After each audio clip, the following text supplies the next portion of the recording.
Good morning, friends. I just realized as I was listening to the opening tunes that both those artists, Randy Granger and Jim Scott, have been our guests here at UUCLC. So great choice. Thank you.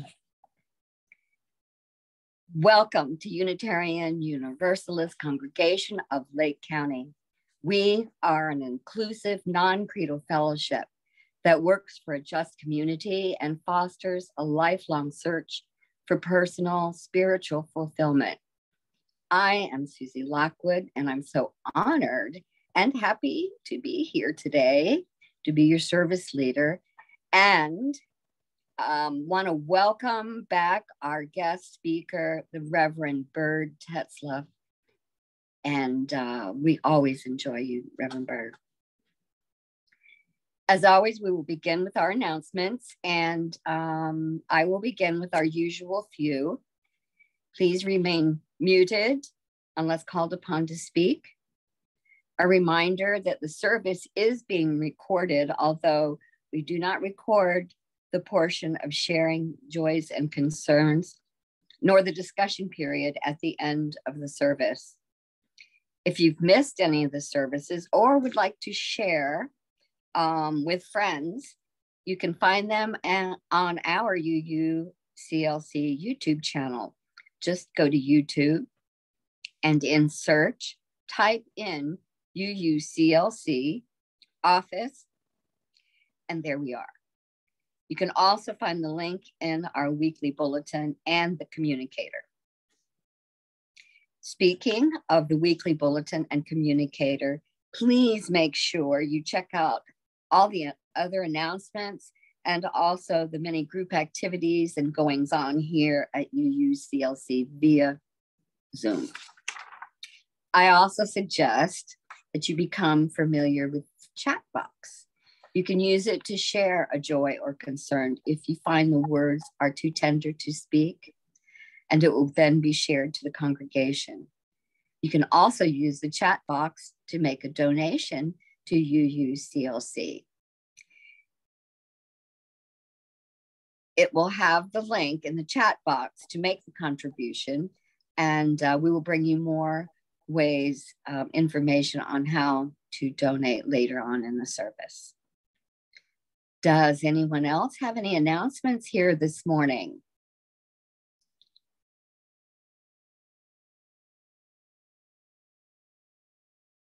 No announcements? I don't see any, Susie. Okay. Were you expecting some? No, maybe we talk about the opening of the church or not opening of the church, or but I guess everybody's been well informed. Okay. Opening words this morning are by Ashley Haran. You are loved beyond belief. You are enough. You are precious. Your work and your life matter, and you are not alone. You are a part of we, a great cloud of witnesses, living or dead, who have insisted that this beautiful, broken world of ours is worthy of our blessings and gratitude and our fierce protection. Our ancestors and our descendants are beckoning us, compelling us forward toward a greater connection, greater compassion, greater commitment to one another and to the earth. Together, we are resilient and resourceful enough to say yes to that call, to make it our life's work in 1,000 different ways, knowing that we can do no other than bound ourselves more tightly together and throw ourselves into the holy work of showing up again and again, to be part of building that world of which we dream but we have not yet seen. All of that being said, we say, welcome. What you bring, who you are, enriches us all. We say, welcome to your joy, your hope, your pride. We say, welcome to your grief, your anger, the parts of you that are not yet ready to be seen, heard. Welcome to them also. For we are people of faith. Faith in our expansive welcome. Faith in our ability to grow. Faith in the precious gift of our truths. Faith in the promise of trying, learning, changing. Faith in our capacity to know ourselves and each other deeply. And no matter where you come from, no matter who you love, all are welcome here. Now it is time to welcome any first-time visitors. I would now like to ask any first-time visitors to raise your hand, and or anybody who has been absent for a while and is tuning in. Raise your hand and you will be called upon to unmute yourself. Or if you wish, you can use the chat box to say hello. If any visitor wishes to receive our weekly service bulletin or our monthly newsletter, The Communicator, or if you would like more information, someone can contact you, just let us know in the chat box. Or visit our website at officelakecountyyuu.net. Do we have any visitors this morning? Or someone who has been away and is tuning in? I don't see any, Susie. Okay. Well, if you're visiting and shy, that's okay too.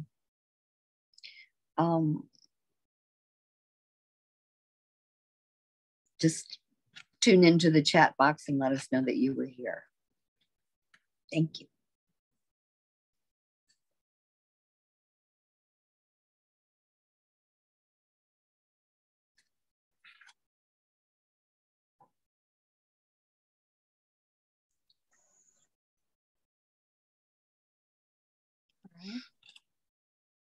We light this chalice to mark our time together.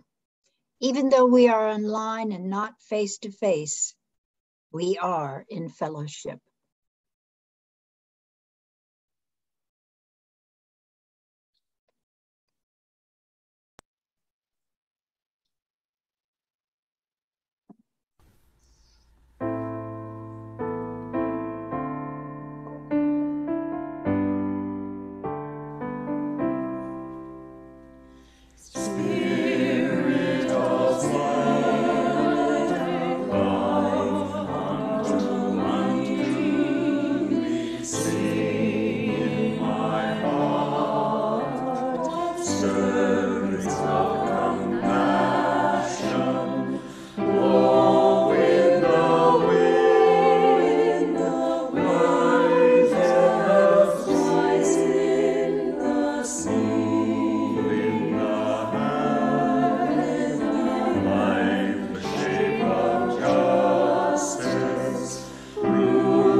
No.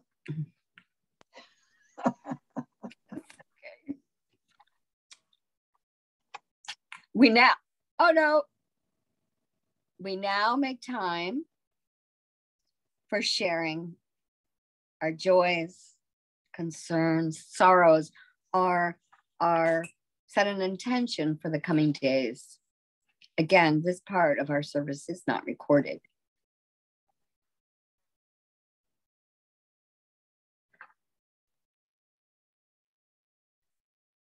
Let us now reaffirm who we are together as we recite our congregational covenant.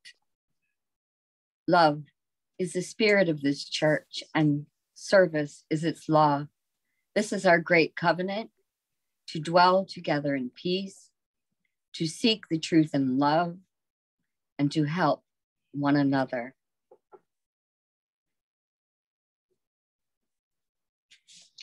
Here are some other ways to donate to UUCLC. And we're so fortunate to have our UUCLC family support each and every one of us in order to continue to have our virtual services, to keep our building beautiful until we're able to return. We ask for whatever financial support you can provide. Here are some more details and multiple ways, which are found in the Sunday Bulletin or on the UUCLC website. You can also, again, donate from the chat box right now. Thank you for all your support and donations today.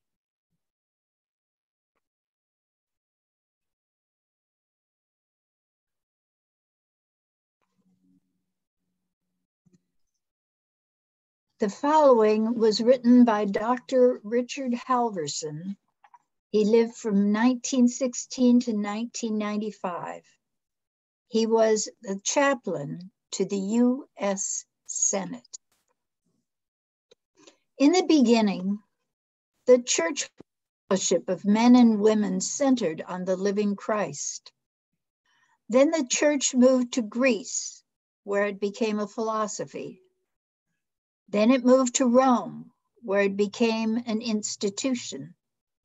Finally, it moved to Europe, where it became a culture, and then it moved to America, where it became an enterprise.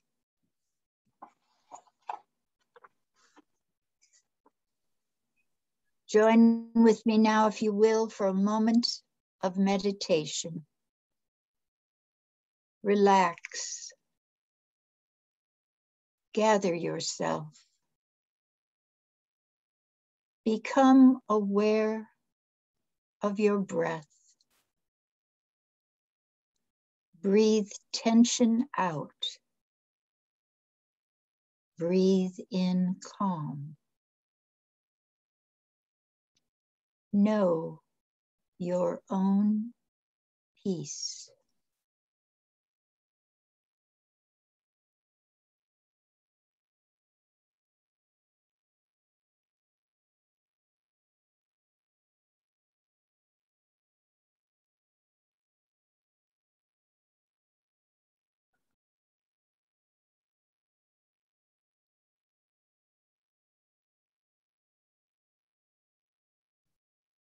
As you are ready, please come back to your body for our opening hymn.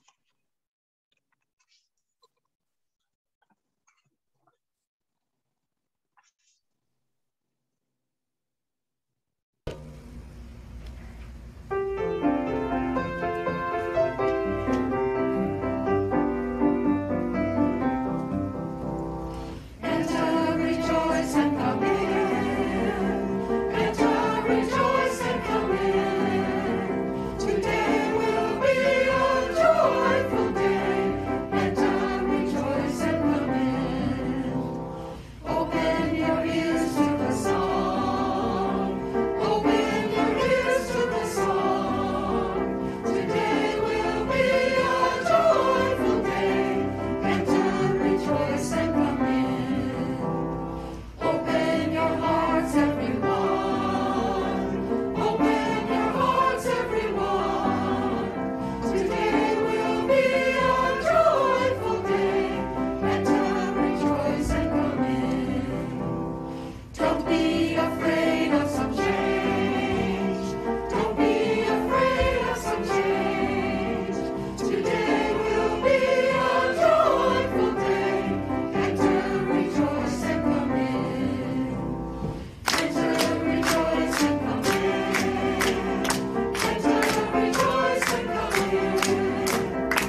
The other day, I was out and about when I saw a sign on the bulletin board of the large church on the corner.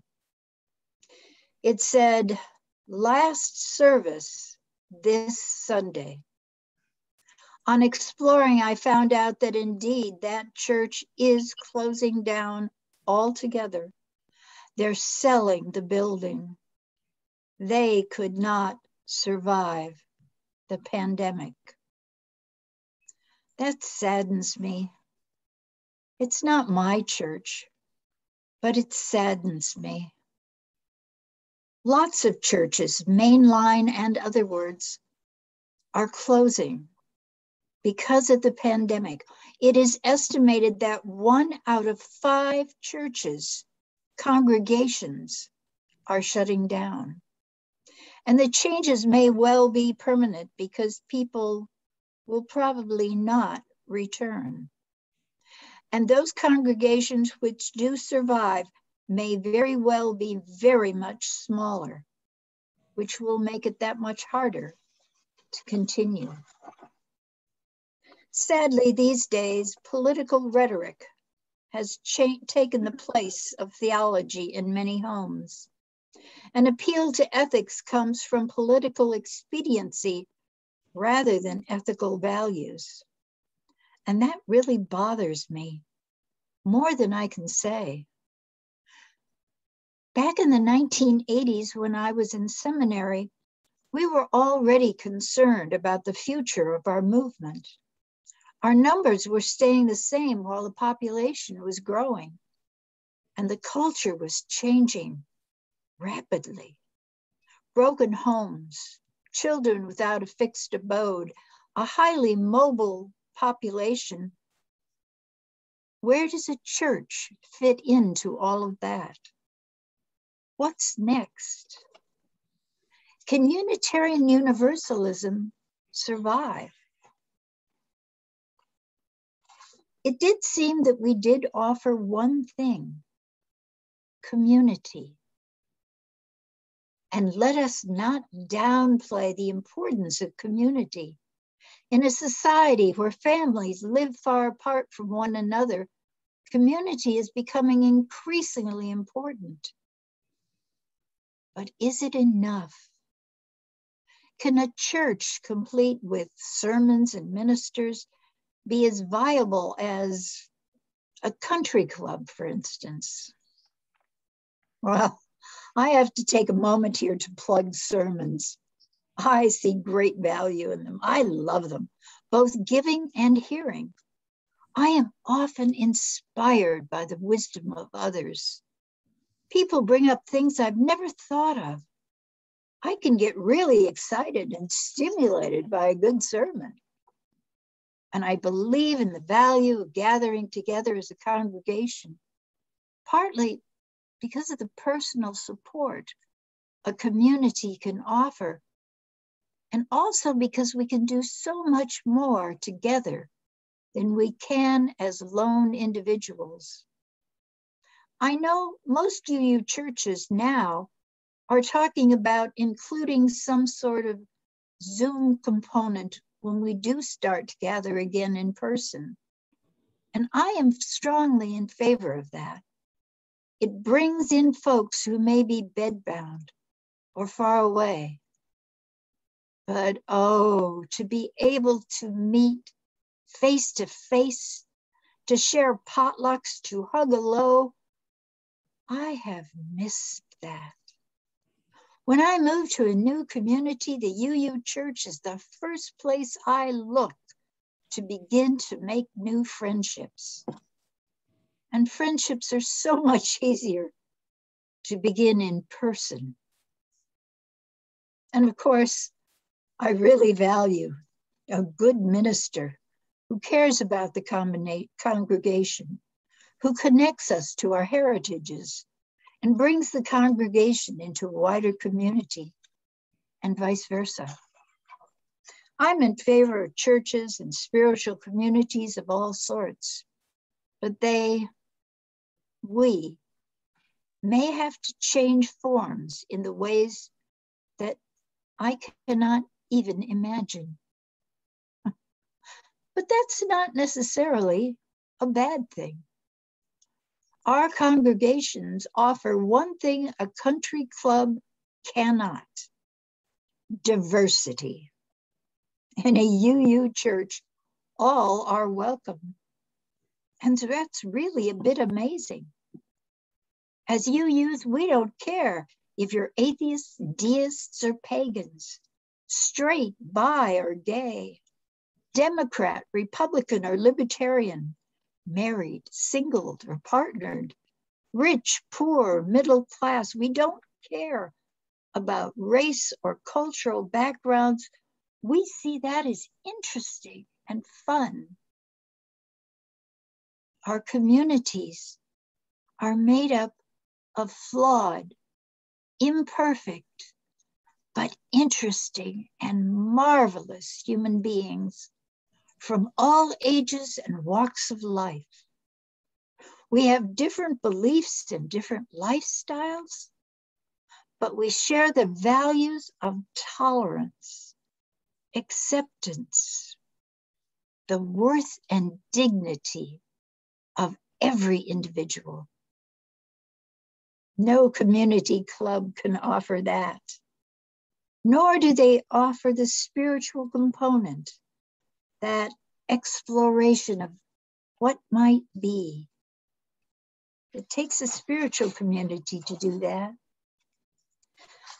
But I do think we're facing a fundamental transformation of how we as UUs might need to function as a church. And I look at history to see if I can learn anything from that.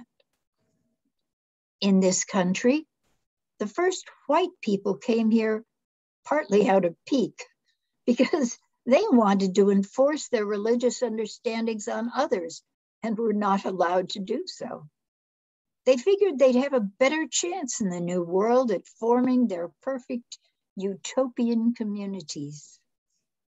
And let's face it, there were some very negative consequences to that model.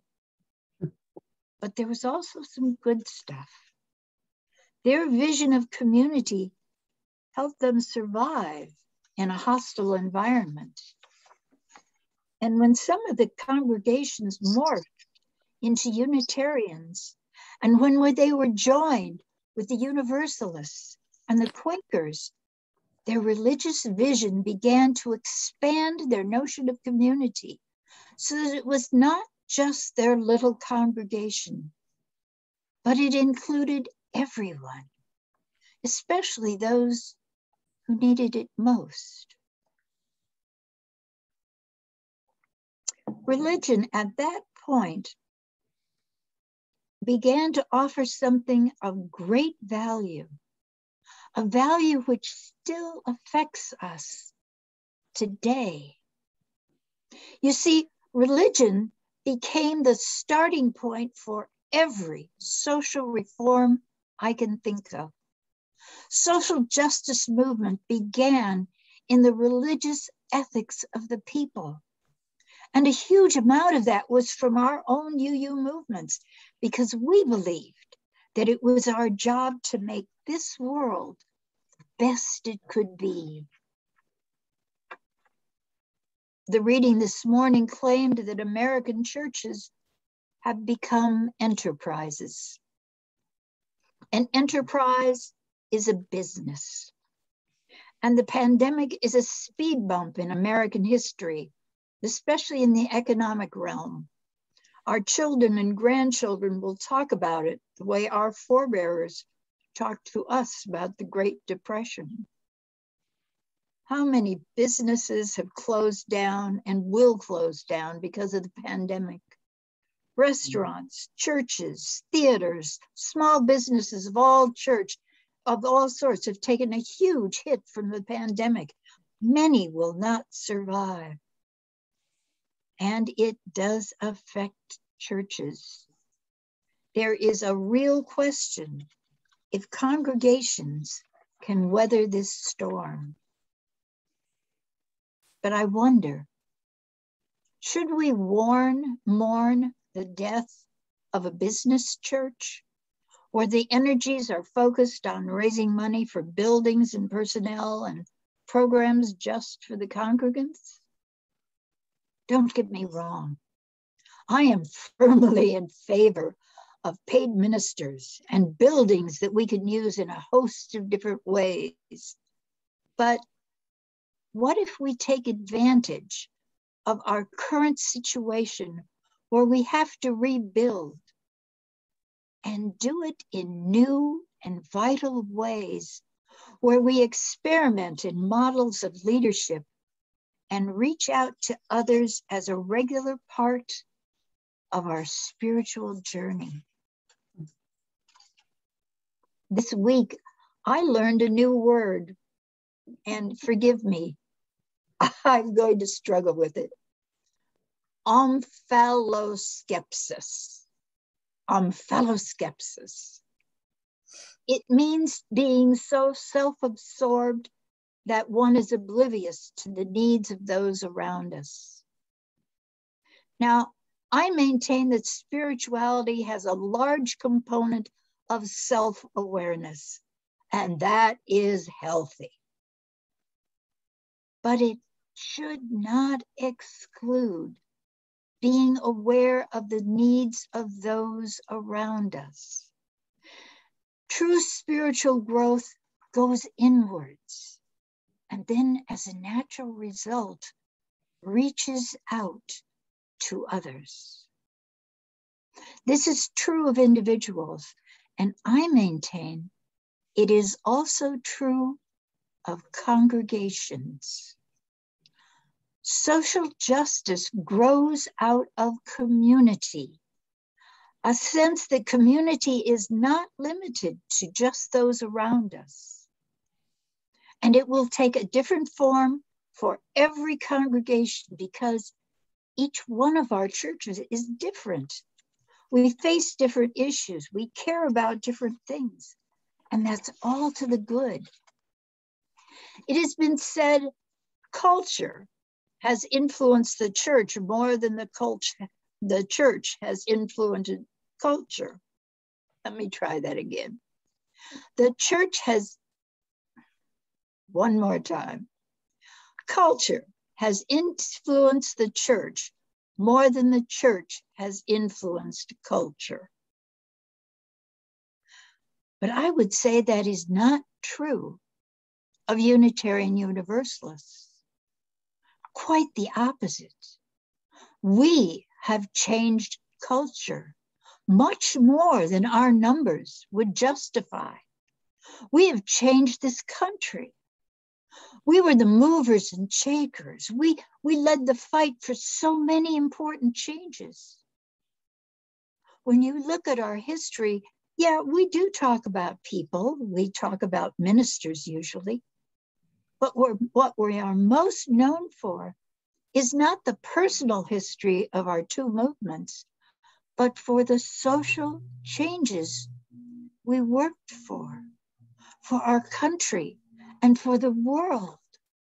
Our vision was not to save souls from some otherworldly hell, but to save people now, to make this world better, fairer, and more harmonious for everyone.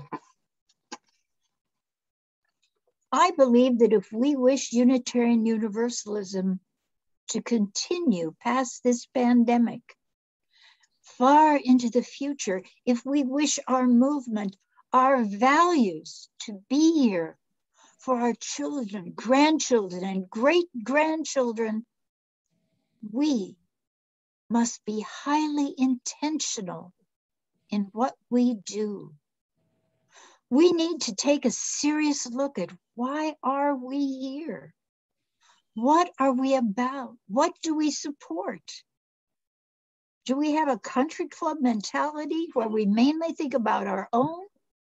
Or do we really believe that it is our job to work for community, for justice, for betterment, for all?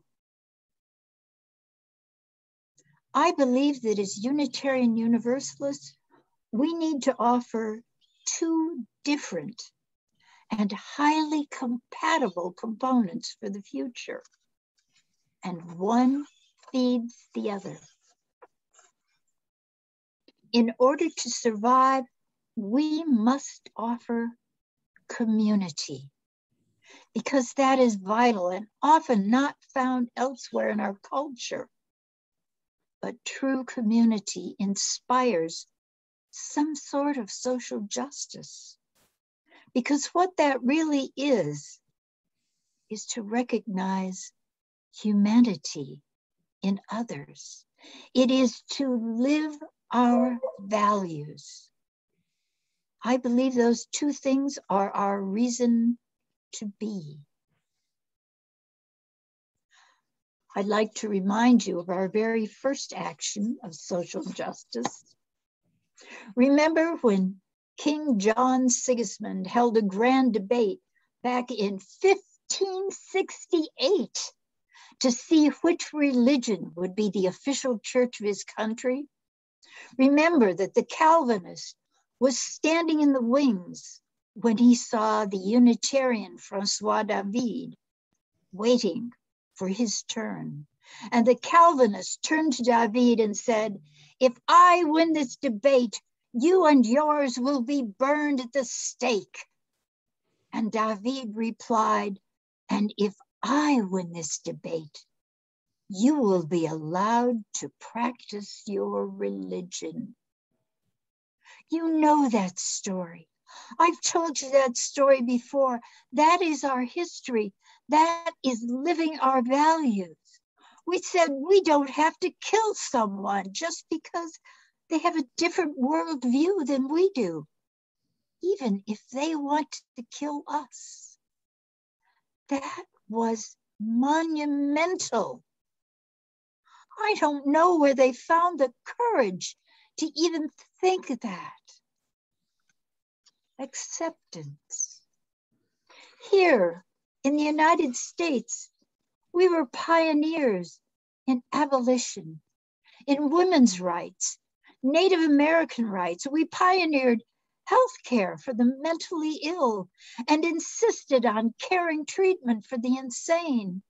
We worked for more humane prisons. We pioneered children's rights and the whole idea of ending child labor. We began humane societies. We worked for the rights of immigrants and advocated education for everyone. We were on the front lines for civil rights and LGBTQ rights. We were in all of that and more. I'm kind of emphasizing the word more and were, because now sometimes I'm not so sure. Yes, the broader fellowship is still on the forefront of so many human issues here and abroad. In our country, we're leaders in prison reform. Our Worthy Now program in the Church of the Larger Fellowship is making a huge difference to individuals in prison. And we're in many other countries working for water rights and human rights. We fight against racism, both in our own movement and in the country at large. We work for the rights of LGBTQ in every country, and we're strongly involved in many aspects of saving the planet and our environment. But our individual congregations, sometimes our track record there is spotty. Not all our congregations have a strong social justice component, and we need to have that in some form. On the other hand, I firmly maintain that most, if not all, of our congregations offer community, a safe place, a place where we actually model acceptance and even love for those who believe differently. And that is so rare in almost any society. During the pandemic, almost all of our congregations were and are still helping folks with food, medicine deliveries. And many of our congregations have been outstanding in reaching out to the isolated through phone trees and Zoom. I am so proud of our congregations in the way we create community, because it's such a huge part of what we offer, of who we are. And it has such terrific value just to find a place where it's safe to explore our values and our beliefs, to be accepted for who we are. We excel at that. But we cannot stop there. We must continue and even to grow in being a culture of caring, not only for our own, but for all.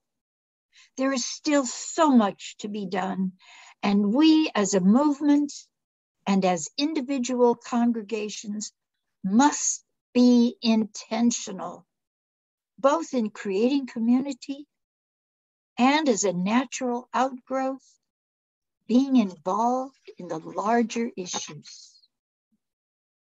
And I don't have the wisdom to know what is the best form for any of this to take. I would imagine that it would be wise to try a myriad of different ways, different things, and some of them won't work. I am reminded of my mother, who was firmly of the belief that it would take sending her manuscript around to at least 100 different publishers in order to see her book in print. And when she got her first rejection, she rejoiced, saying, "Only 99 more to go."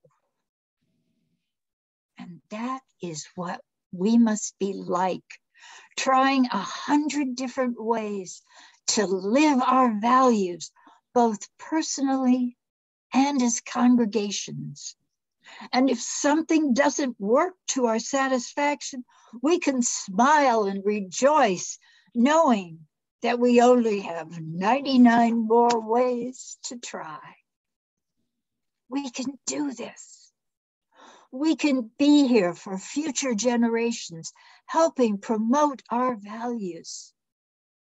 We can offer that wider vision, which grows out of our deep roots of fellowship and respect. We can be the change we want to see in the world. So be it.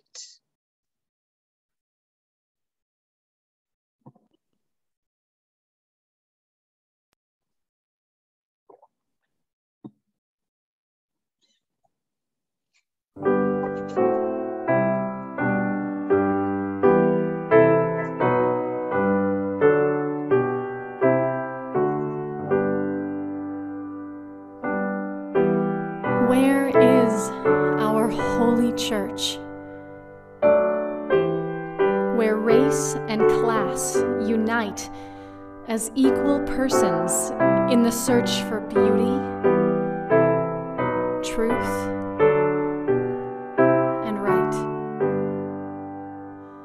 Where is our holy church, where race and class unite as equal persons in the search for beauty, truth, and right?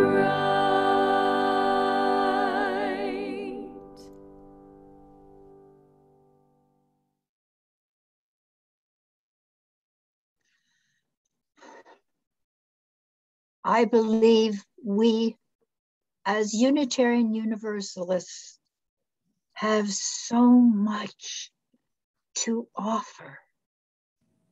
What we have is so unusual and so vital. We must stand for it, or we will not be here in the future. And I believe the future needs us. What we have is vital, but we must not merely give lip service to our belief that each individual matters. We must live our values with both community and social action. Let us find a way to do that.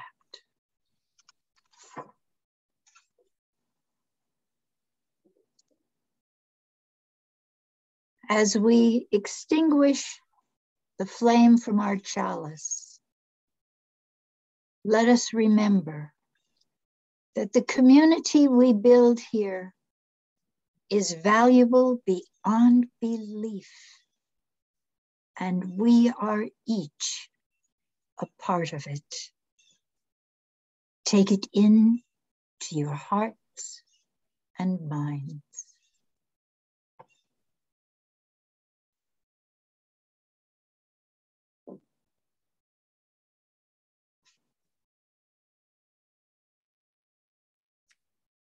Before we go into our group discussion after the service, I want you all to sit back and listen to this wonderful rendition of Draw the Circle Wide.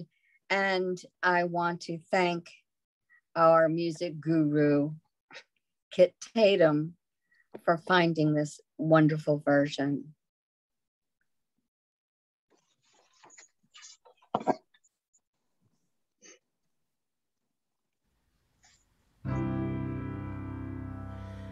Draw the circle wide. Draw the circle wide. No one stands alone, we'll stand side by side. Draw the circle wide. Draw the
your sadness and in your grief, with all the pain, seems there's no relief. So Spirit, teach us how to love without compromise. As we draw the circle wide.